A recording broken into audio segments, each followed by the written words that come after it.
Hello, everybody. It's Dan McTeague, Canadians for Affordable Energy, and here to provide you some background on some work that we have been doing. You know the work we've done on the carbon tax and on the second carbon tax, the Clean Fuel Standard.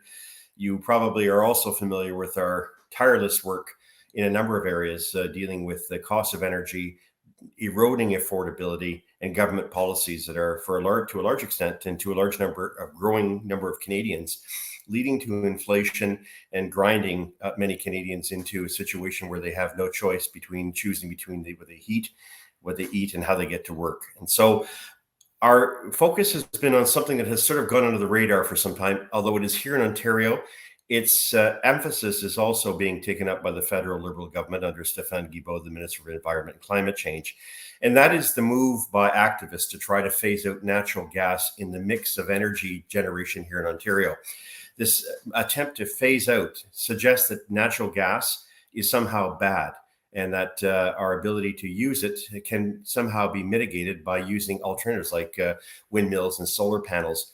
What's behind this, of course, is that many municipal councils are being hijacked by organizations like the Ontario Clean Energy Group that goes around saying, well, you agreed that there's a climate crisis, therefore you have to agree to banning natural gas.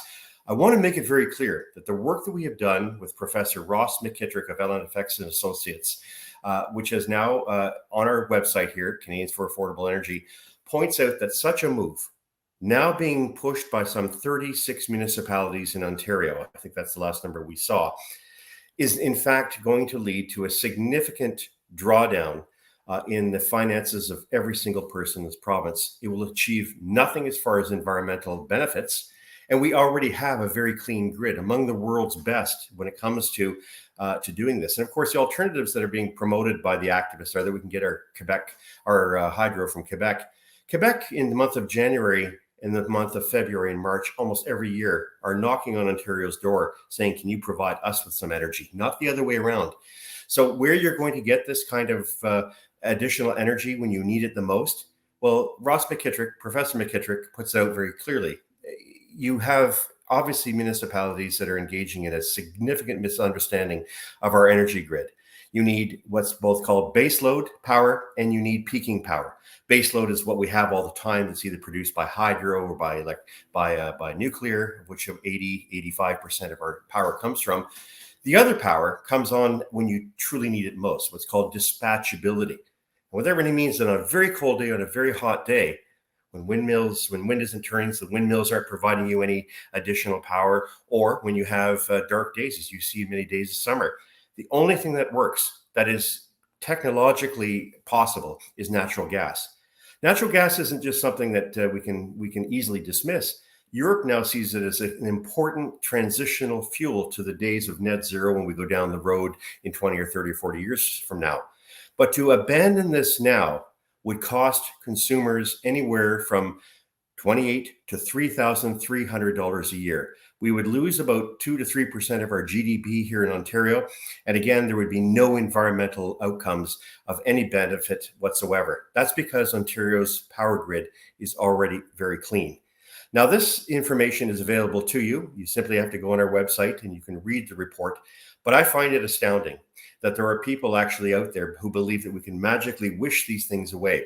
Like our Minister of Climate Change and Environment, Stéphane Guilbeault, who is now prepared to enter into a war with provinces like Nova Scotia, like New Brunswick, like Alberta, like Saskatchewan, who have a mix of sources of supply.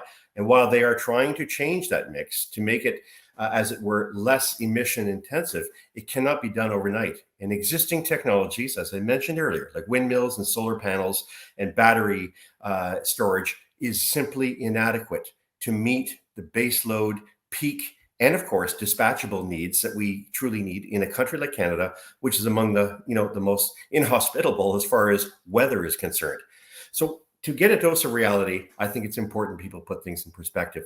When you hear people pushing and promoting their agenda, the agenda always comes with a price tag. More importantly, the agenda that they're promoting, they're pushing, comes from your tax dollars. So it's a double whammy. Not only do they not have your interests at heart, they're simply denying what is obviously a reality, not just a scientific one, but a reality amongst us. Canada has among the cleanest menus and most diverse energy sources in the world. For a minister of the crown at the federal level to attack one region of the country and play favorites is, in my view, both irresponsible and an absolute abject ignorance of reality. And the reality is that in much the same way, building hydro dams in Quebec are as damaging to the environment and create methane for hundreds of years. So the same can be said for Alberta, saying we will find our way, but we will do so in a way that's responsible and realistic. It's for that reason that Canadians for Affordable Energy exists. And believe me, I'm very happy with the work we're doing here, but the work cannot be done without you taking our message and bringing it to your friends and neighbors. Don't sit back and allow a bunch of virtue signalers who don't understand how energy works to make those decisions for you. Let's stand up and have all of the facts before us. Today's information that is provided you by LFX Associates and Professor Ross McKittrick is in fact going to be very important for us as we go ahead to put to rest the nonsense that is being purveyed by others, that somehow we can wish these things away. We need to celebrate the fact that Canada has a number of options to keep people warm and prosperous. Let's keep going down that road. Let's not sit on our laurels, but for goodness sakes, let's not deny Canadians what they need most: clean, affordable energy. I'm Dan McTeague. I look forward to talking to you again. And don't forget, hit our donate sign here at affordableenergy.ca.